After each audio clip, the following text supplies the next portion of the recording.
அன்பு வணக்கம். தமிழ் இலக்கியங்கள் அறத்திற்கும் ஒழுக்கத்திற்கும் ஒரு முக்கியமான இடத்தை கொடுத்துருக்குங்க. வாழும் நிலத்தை 5ஆகவும், வீசும் காற்றை 4ஆகவும், பேசும் மொழியை 3ஆகவும், வாழ்வை அகம்புறம் என 2ஆகவும் வைத்த தமிழர்கள் ஒழுக்கத்தை மட்டும் ஒன்றாவே வச்சுருந்தாங்க. பாரதிதாசன் ஒழுக்கமிழார் ஏதிருந்தும் இலார் அப்படின்னு சொல்கிறாரு.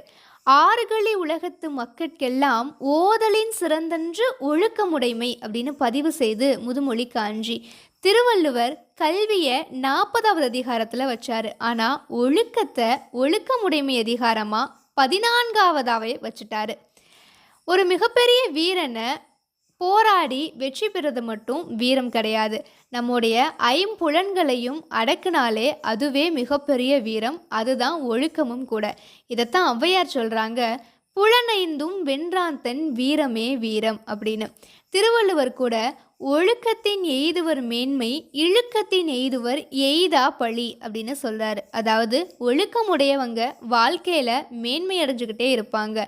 ஒழுக்கம் இல்லாதவங்க வாழ்க்கையில் அடையக்கூடாத பழியையும் துன்பத்தையும் அடைவாங்க அப்படின்னு சொல்கிறாரு. இந்த மாதிரி ஒழுக்கம் சார்ந்த விஷயங்கள் நிறைய நம்முடைய தமிழ் இலக்கியத்தில் சொல்லப்பட்டிருக்கு.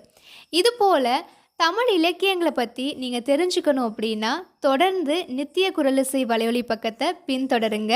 தமிழ் சார்ந்த பல கருத்துக்கள் இடம்பெற இருக்கு.